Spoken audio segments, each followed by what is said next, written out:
नमस्कार, आप देख रहे हैं भारत और मैं हूं आपके साथ निहारिका नाथ। वित्त मंत्री निर्मला सीतारमण ने अंतरिम बजट 2024 का ऐलान कर दिया है। ये बजट अंतरिम था और इससे बहुत ज्यादा लोगों को उम्मीदें नहीं थी, लेकिन चुनावी साल को देखते हुए अंतरिम बजट में भी महिलाओं, मध्यम वर्ग और करदाताओं के लिए कई बड़े ऐलान किए गए हैं।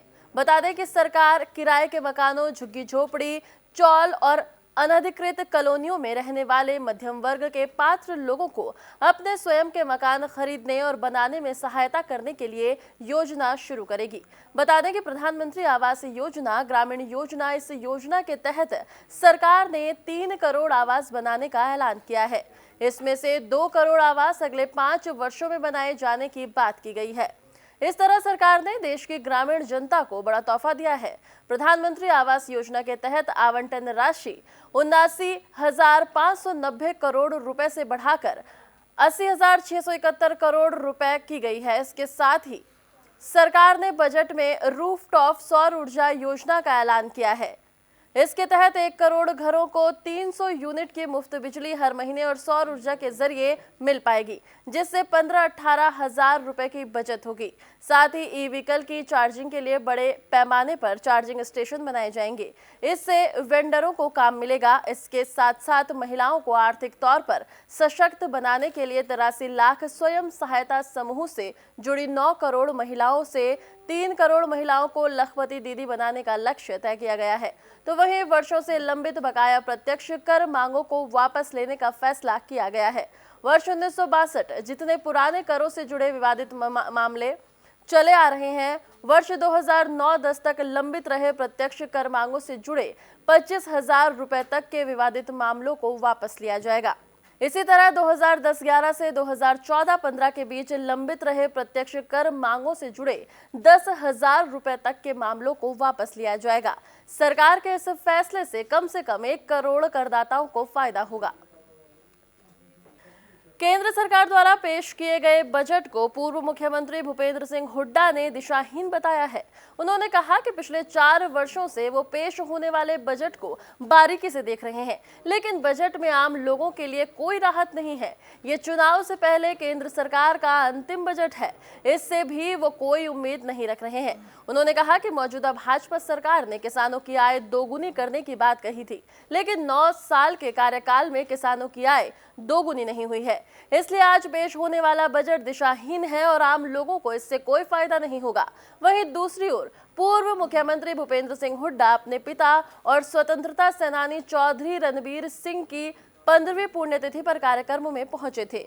उन्होंने अपने पिता को श्रद्धांजलि देते हुए कहा कि उनके पिता ने हमेशा से ही किसानों के लिए आवाज उठाई है। उन्होंने कहा कि वो 11 जेलों में रहे और देश को आजादी दिलाने में उनके पिता का अहम योगदान था। मोदी सरकार द्वारा पेश हुए अंतरिम बजट को लेकर बुंदेलखंड वासियों को खासी उम्मीद देखने को मिली। लोगों को लगता है कि इस बजट से उनकी तमाम समस्याएं सुलझ जाएंगी, साथ ही उनके इलाके में बिजली की समस्या से भी निजात मिलेगी। आइए जानते हैं कि लोगों को इस अंतरिम बजट से लेकर क्या कहना है। आम पब्लिक के लिए जो छूट है उसको बढ़ाकर रखना चाहिए कि सभी व्यापारियों को, आम नागरिकों को टैक्स जो है उसकी माप जो अभी 7 लाख है उसको अधिक बढ़ाकर रखना चाहिए।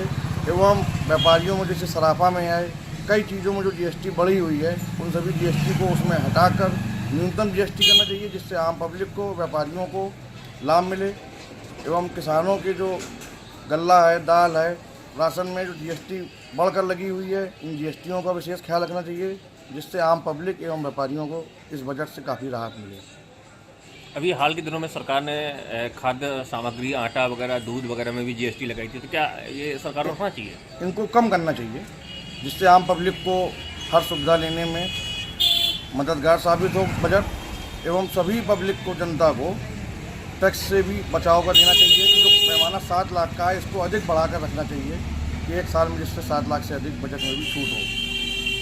है कि चाहे कोई भी वर्किंग वुमेन हो या फिर घरेलू महिला हो, हर किसी का बहुत इफेक्ट पड़ता है अगर बजट का उनके ऊपर कोई भी असर पड़ता है, क्योंकि ज़रा सी चीज़ों को आपने देखा हुआ है कि महंगाई किस तरीके से है। तो मेरा मानना है कि सरकार को कुछ इस तरीके की चीज़ें करनी चाहिए कि महिलाओं को थोड़ा सा, जिस तरह से होता है ना सीनियर सिटीजन्स को थोड़ा सा रिलैक्सेशन दिया जाता है, इस तरीके से महिलाओं को भी छूट देनी चाहिए ताकि वो अपने घरेलू कार्य को और घरेलू कार्य के अलावा जैसे बच्चों की एजुकेशन को लेकर वो खुद भी कुछ सेविंग्स कर पाए। तो मुझे ख्याल से कि ये काफ़ी ज़्यादा अच्छा होगा कि महिलाएं अपने बारे में मतलब अपने बारे में तो हमेशा ही सोचती हैं, अपने बच्चों के बारे में, फैमिली के बारे में भी ये सब चीज़ें कर सकेंगी। आम लोगों के लिए बजट में क्या होना चाहिए और आम लोगों के लिए भी बजट में यही सब चीज़ें होनी चाहिए कि कुछ इस तरह की चीज़ें होनी चाहिए कि वो अपना सेविंग्स कर सकें। कुछ इस तरह की सी छूट देनी चाहिए ना, जैसे होता है कि जब हम लोगों का टैक्स वगैरह कट जाता है तो प्रॉब्लम्स हो जाती है सैलरी वगैरह की, और काफ़ी सारा हम लोगों का बजट गड़बड़ा जाता है। तो कुछ इस तरह की चीज़ें होनी चाहिए, रिलैक्सेशन देना चाहिए जिससे हम लोग अपना कुछ कर सकें। सरकार को से जनता को बड़ी उम्मीदें हैं कि वो जो बजट में ध्यान रखेगी मध्यम वर्गीय गरीब लोगों के लिए कुछ ऐसी सुविधाएं करेगी जिससे उनके जीवन में विकास होगा। और जैसे कुछ चीज़ों का रेट बढ़ा हुआ है, अगर सरकार उस पर ध्यान देगी तो लोगों के जीवन पे प्रभाव पड़ेगा। और लोगों की उम्मीद सरकार से यही है कि सरकार कई चीज़ों पे रेट अगर चाहे तो कम कर सकती है, ये सरकार के ऊपर है। और सरकार अगर इस तरीके की सुविधाओं का लोगों को ध्यान देगी तो उससे लोगों का जीवन प्रभावित जो हो रहा है वो होने से बचेगा। और मध्यम वर्गीय परिवार और गरीब परिवार के रहन सहन की प्रक्रिया में कुछ ना कुछ अंतर आएगा। अर्थात लोगों को सरकार से बहुत उम्मीद है कि जो हमारी सरकार है, जिन्होंने कई ऐसे भी विकास किए हैं, तो बजट में भी कई ऐसा करेगी कि लोगों को उसका लाभ मिलेगा। क्या करना चाहिए? कुछ बजट में जैसे सरकार को कुछ गैस के दाम में कमी करनी चाहिए, और कुछ खाद्यान्न की चीज़ें हैं जिनका रेट बढ़ा हुआ है। माना कि महंगाई बढ़ रही है, पर अगर सरकार उस पर कुछ अंकुश लगाएगी तो उससे गरीब और मध्यम वर्गीय परिवार के लोगों को काफ़ी राहत मिलेगी। और यही जनता सरकार से उम्मीद कर रही है कि हमारी सरकार इस बार के बजट में हमारा ये सहयोग करेगी। ज्ञानवापी मामले में जिला अदालत के फैसले में ब्यास तहखाने में पूजा पाठ करने का अधिकार दे दिया गया है, जिसके बाद ज्ञानवापी परिसर में आखिरकार 31 साल बाद पूजा अर्चना शुरू हो गई है। सुबह सुबह काफी संख्या में लोग पूजा के लिए ज्ञानवापी के ब्यास तहखाने में पहुंचे हैं। इस मामले में डीएम ने कहा कि जिला कोर्ट के आदेश का अनुपालन कराया गया है। विश्वनाथ मंदिर के मुख्य पुजारी ओम प्रकाश मिश्रा और अयोध्या में रामलला के प्राण प्रतिष्ठा का शुभ मुहूर्त निकालने वाले गणेश्वर द्रविड़ ने ब्यास जी के तहखाने में पूजा कराई। पूजा पाठ का अधिकार काशी विश्वनाथ ट्रस्ट को सौंपा गया है, तो वहीं कोर्ट का आदेश आने के बाद रातों रात तहखाने में बैरिकेडिंग हटा दी गई थी। इसके बाद तड़के ही पूजा के लिए लोग जुटने लगे। आगामी लोकसभा और विधानसभा चुनाव से पहले हरियाणा बीजेपी ने बड़ी संगठनात्मक नियुक्तियां की हैं। बीजेपी प्रदेश अध्यक्ष नायब सिंह सैनी ने विभिन्न जिलों में नियुक्तियां की गई हैं। इसमें फुल फ्लैग इंचार्ज और मोर्चा प्रभारी शामिल है। हरियाणा बीजेपी के प्रदेश अध्यक्ष नायब सिंह सैनी ने मोर्चा प्रभारी भी नियुक्त किए हैं।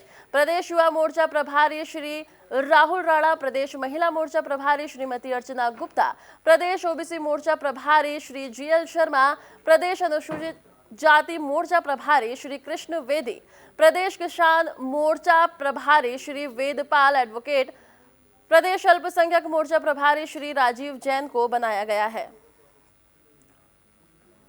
यूपी के अकबरपुर लोकसभा क्षेत्र से समाजवादी पार्टी की तरफ से प्रत्याशी घोषित किए जाने के बाद अकबरपुर लोकसभा क्षेत्र के जनपद कानपुर देहात के कस्बा अकबरपुर में सुरेश सक्सेना के प्रतिष्ठान पहुंचे। पूर्व सांसद राजा राम पाल का समर्थकों और पार्टी कार्यकर्ताओं ने जोरदार स्वागत किया। इस दौरान जहां पूर्व सांसद राजा राम पाल ने पीडीए गठबंधन के माध्यम से 2024 लोकसभा चुनाव में इंडिया गठबंधन की प्रचंड जीत का दावा किया, तो वहीं दूसरी ओर सत्ताधारी पार्टी बीजेपी पर जमकर निशाना भी साधा और अपनी जीत को लेकर काफी आश्वस्त दिखाई दिए। बता दें कि सपा ने अकबरपुर, उन्नाव सहित 16 लोकसभा क्षेत्र के प्रत्याशियों का ऐलान कर दिया है। सपा के राष्ट्रीय नेतृत्व ने कानपुर देहात की अकबरपुर लोकसभा क्षेत्र से पूर्व सांसद राजा राम पाल को प्रत्याशी घोषित किया है।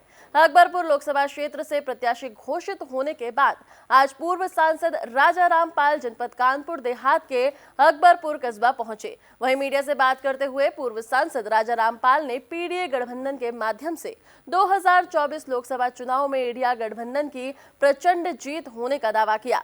साथ ही राजा राम पाल ने राहुल गांधी की भारत जोड़ो न्याय यात्रा के यूपी आने पर समर्थन देने के सवाल पर बोले कि हम इंडिया गठबंधन के हिस्सा हैं और यात्रा को समर्थन देने का फैसला राष्ट्रीय अध्यक्ष अखिलेश यादव करेंगे। वहीं उन्होंने पिछड़ा, दलित और अल्पसंख्यक के साथ साथ सभी वर्गों का समर्थन 2024 लोकसभा चुनाव में इंडिया गठबंधन और उनको मिलेगा। हरियाणा सरकार के पूर्व उप मुख्यमंत्री और कालका विधानसभा से लगातार 4 बार विधायक रह चुके और हरियाणा के 3 बार के मुख्यमंत्री स्वर्गीय भजन लाल के ज्येष्ठ पुत्र चंद्रमोहन ने बीजेपी में शामिल होने की सभी अफवाहों पर विराम लगा दिया है। चंद्रमोहन ने कहा कि विरोधी केवल मात्र निजी हित साधने के लिए ऐसी अफवाहों को बौखलाहट में बढ़ावा दे रहे हैं। उन्होंने कहा कि वो आगामी विधानसभा चुनाव पंचकुला विधानसभा से ही लड़ेंगे और जनमत से भारी बहुमत भी हासिल करेंगे।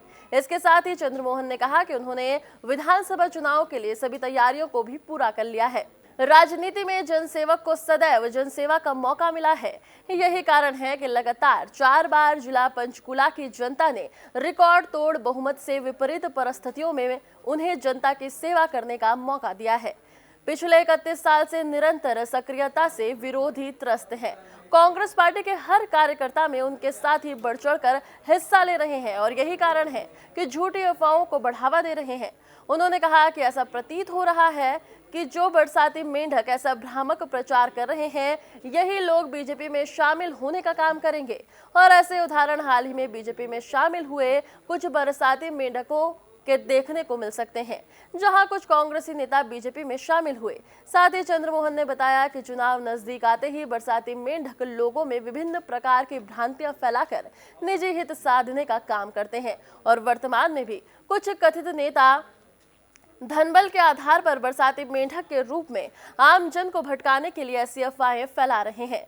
चंद्रमोहन ने अपील करते हुए सभी कार्यकर्ताओं को पूर्व सीएम स्वर्गीय भजन लाल के सपने को पूरा करने और कांग्रेस पार्टी को मजबूत करने के लिए आग्रह किया है।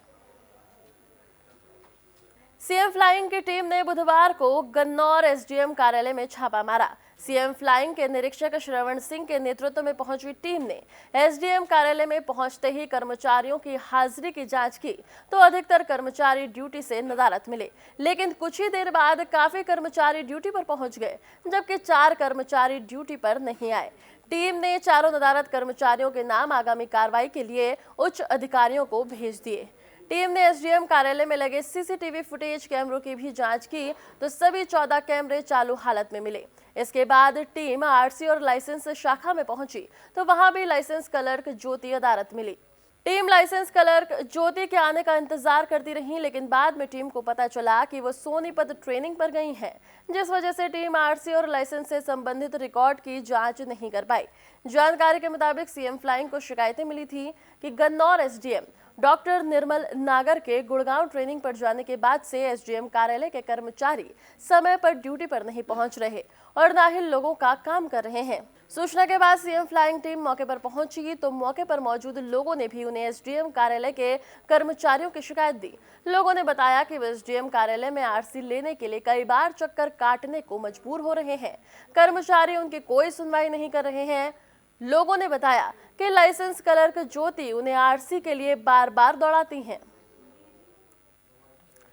दादरी जिले के गांव चंदेली में किसान के मशरूम फार्म में अज्ञात कारणों से आग लग गई। आग लगने से जहां पूरा फार्म धू-धू कर जल गया तो वहीं तैयार मशरूम की खेती भी नष्ट हो गई। आग लगने का अज्ञात कारण बताया जा रहा है। आग से किसान को लाखों रुपए का नुकसान हो गया। किसान ने प्रशासन से सरकार से मुआवजे की मांग उठाई है। बता दें कि प्रदेश सरकार द्वारा प्राकृतिक खेती को बढ़ावा देने के लिए शुरू की योजना के तहत गांव चंदेले के किसान राज सिंह ने करीब 6 माह पूर्व मशरूम की खेती का फार्म तैयार किया था। फार्म में मशरूम की खेती लगभग तैयार हो चुकी थी और कुछ दिन बाद ही मार्केट में जानी थी।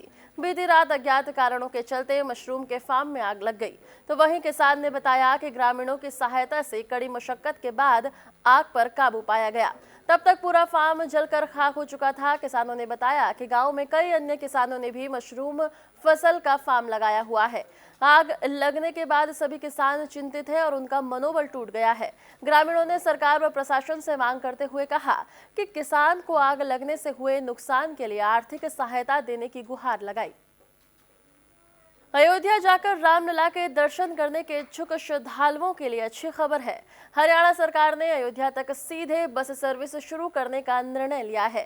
पहली बस पंचकुला से अयोध्या तक के लिए चलेगी। शुक्रवार से ये बस सर्विस शुरू हो सकती है।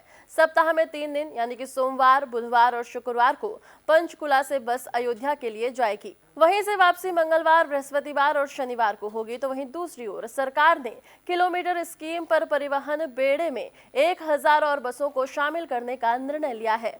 अभी तक किलोमीटर स्कीम के तहत 563 बस चल रही थी। ये सभी डीजल बसें हैं। नई 1000 बसों में डीजल के अलावा इलेक्ट्रिक और सीएनजी बस भी होंगी। इसी तरह से सरकार ने 150 और एसी बस खरीदने की मंजूरी दी है। इन बसों को लंबे रूट्स पर चलाया जाएगा। एसी बस की डिमांड बढ़ने के बाद सरकार ने इसकी संख्या बढ़ाने का निर्णय लिया है। अयोध्या के लिए बसें 3 दिन सोमवार, बुधवार और शुक्रवार को पंचकुला बस स्टैंड से सुबह 10:30 बजे रवाना होंगी। नई दिल्ली बस स्टैंड होते हुए वाया मथुरा, आगरा, लखनऊ से बस अयोध्या पहुंचेगी। बस का एक तरफ का किराया 1300 रुपए होगा। इसी तरह अयोध्या से ये बस मंगलवार, बृहस्पतिवार और शनिवार को दोपहर 2 बजे पंचकुला के लिए वापस रवाना होंगी। इंदरगढ़ थाना क्षेत्र के सरदार पटेल इंटर कॉलेज कचाटीपुर में किसी बात को लेकर छात्रों के 2 गुटों में विवाद हो गया। विवाद बढ़ने पर छात्रों के दोनों गुटों में जमकर लात, घूंसे और बेल्ट चली। इस मारपीट का वीडियो सोशल मीडिया पर जमकर वायरल हो रहा है। मारपीट मामूली विवाद को लेकर हुई है। आपस में हुई इस मारपीट से कई छात्र घायल हो गए हैं, जिनका निजी चिकित्सक के यहाँ इलाज चल रहा है। वहीं इस घटना के बाद प्रधानाचार्य ने पुलिस प्रशासन पर गंभीर आरोप लगाया है। इनका कहना है कि शिकायत के बाद भी पुलिस कार्रवाई नहीं कर रही है। 24 जनवरी को कोतवाली हाथरस गेट क्षेत्र के अलीगढ़ रोड स्थित मारुति शोरूम देव मोटर्स में धावा बोलकर डकैतों ने सुरक्षा कर्मियों को बंधक बनाकर पीटा और सर्विस के लिए आई 2 कार सहित लाखों रुपए की कीमत का सामान अपने साथ ले गए थे। इस मामले का पुलिस ने खुलासा कर दिया है। बता दें कि पुलिस ने 2 मुठभेड़ों में 4 बदमाशों को गिरफ्तार कर मारुति शोरूम में हुई डकैती की वारदात का खुलासा किया है। 2 बदमाशों के पैर में गोली लगी है। तो वहीं पुलिस ने आरोपियों की निशानदेही पर 3 कार, 10 लाख की कीमत के कलपुर्जे, तमंचे और कारतूस बरामद किए हैं। तो वहीं अशोक कुमार सिंह, अपर पुलिस अधीक्षक हाथरस ने बताया कि सूचना मिलने पर पहुंची पुलिस ने अमरपुर घना के निकट कुछ संदिग्धों को रोकने का प्रयास किया। इस दौरान उन्होंने पुलिस पर गोली चला दी। जवाबी कार्रवाई में एक आरोपी अमित निवासी एहन थाना हाथरस जंक्शन को गोली लग गई, जिसके बाद उसे और उसके 2 साथियों राहुल निवासी टिपरस थाना हाथरस गेट और माधव दुबे निवासी पुराना बस स्टैंड कस्बा बलदेव जिला मथुरा को पुलिस ने गिरफ्तार कर लिया है। अमित का जिला अस्पताल में उपचार कराया गया। इस दौरान दिल्ली निवासी सलमान और दानिश फरार हो गए। फरार आरोपियों की तलाश में जुटी पुलिस की उनसे 31 जनवरी देर शाम और सुबह तड़के किंदौली नहर के पास मुठभेड़ हो गई। इसमें एक आरोपी दानिश निवासी जहांगीरपुरी दिल्ली पुलिस की गोली लगने से घायल हो गया। पुलिस उसे उपचार के लिए जिला अस्पताल लेकर आई। सलमान निवासी दिल्ली की पुलिस तलाश कर रही है। पुलिस ने घटना में प्रयुक्त बलेनो कार, लूटी हुई अर्टिगा ब्रेजा कार और 2 बोरे कार के स्पेयर पार्ट्स, 4 तमंचे, 6 कारतूस, 4 खोखे बरामद किए हैं। बांग्लादेशी नागरिक मोहम्मद राशिद अहमद को एटीएस ने कानपुर से गिरफ्तार किया है। बता दें कि उससे पूछताछ जारी है। बताया जा रहा है कि राशिद बांग्लादेश से भागने की फिराक में था। दरअसल बीते दिनों एटीएस को सूचना मिली थी कि कुछ व्यक्तियों ने मिलकर एक सिंडिकेट बनाया है, जो अवैध घुसपैठियों को उनकी पहचान छिपाकर फर्जी भारतीय दस्तावेजों के आधार पर भारत में प्रवेश कराता है। इसके साथ ही आर्थिक सहयोग कर राष्ट्र विरोधी गतिविधियों को भी बढ़ावा दे रहा है। इस सूचना पर एटीएस उत्तर प्रदेश ने सर्विलांस की मदद लेकर कई आरोपियों को गिरफ्तार करके जेल भेजा था। इसमें अदिलुर रहमान, अशरफ, अबू हुरैरा गाजी, शेख नजीबुल हक, तानिया मंडल, इब्राहिम खान, मोहम्मद अब्दुल अव्वल और अबू साहिल नाम शामिल हैं। वहीं बुधवार को एटीएस की सूचना मिली कि इस सिंडिकेट का सदस्य मोहम्मद राशिद बांग्लादेश भागने की फिराक में है। वो 8 साल पहले टूरिस्ट वीजा पर भारत आया था। यहाँ आने के बाद देवबंद स्थित मदरसा दारुल उमूल में वो अपना नाम और पता बदलकर दाखिल हुआ था और फर्जी दस्तावेजों के आधार पर उसने पश्चिम बंगाल के पते पर आधार कार्ड भी बनवा लिया था। वो वर्ष 2016 से देवबंद में ही रह रहा था। इसके साथ ही मोहम्मद राशिद ने बताया कि पूर्व में गिरफ्तार हुए शेख नजीबुल हक और अबू हुरैरा गाजी से उसका संबंध था। बताया कि दोनों ने उसका फर्जी आधार कार्ड बनवाया था और गैंग में शामिल होकर वो भारत में अवैध रूप से घुसपैठ करने वाले बांग्लादेशी नागरिकों के फर्जी दस्तावेजों की मदद के आधार कार्ड तैयार करवाने लगा। इसके बदले उसे पैसे मिलते थे। उसने स्वीकारा कि पूर्व में गिरफ्तार बांग्लादेशी अदिलुर रहमान की भी आर्थिक मदद उसी ने की थी। एटीएस की टीम उससे आगे की पूछताछ कर रही है। पंजाब और हरियाणा के अधिकांश हिस्सों में बृहस्पतिवार को बारिश हुई, लेकिन इसके बावजूद न्यूनतम तापमान सामान्य से ऊपर बना रहा।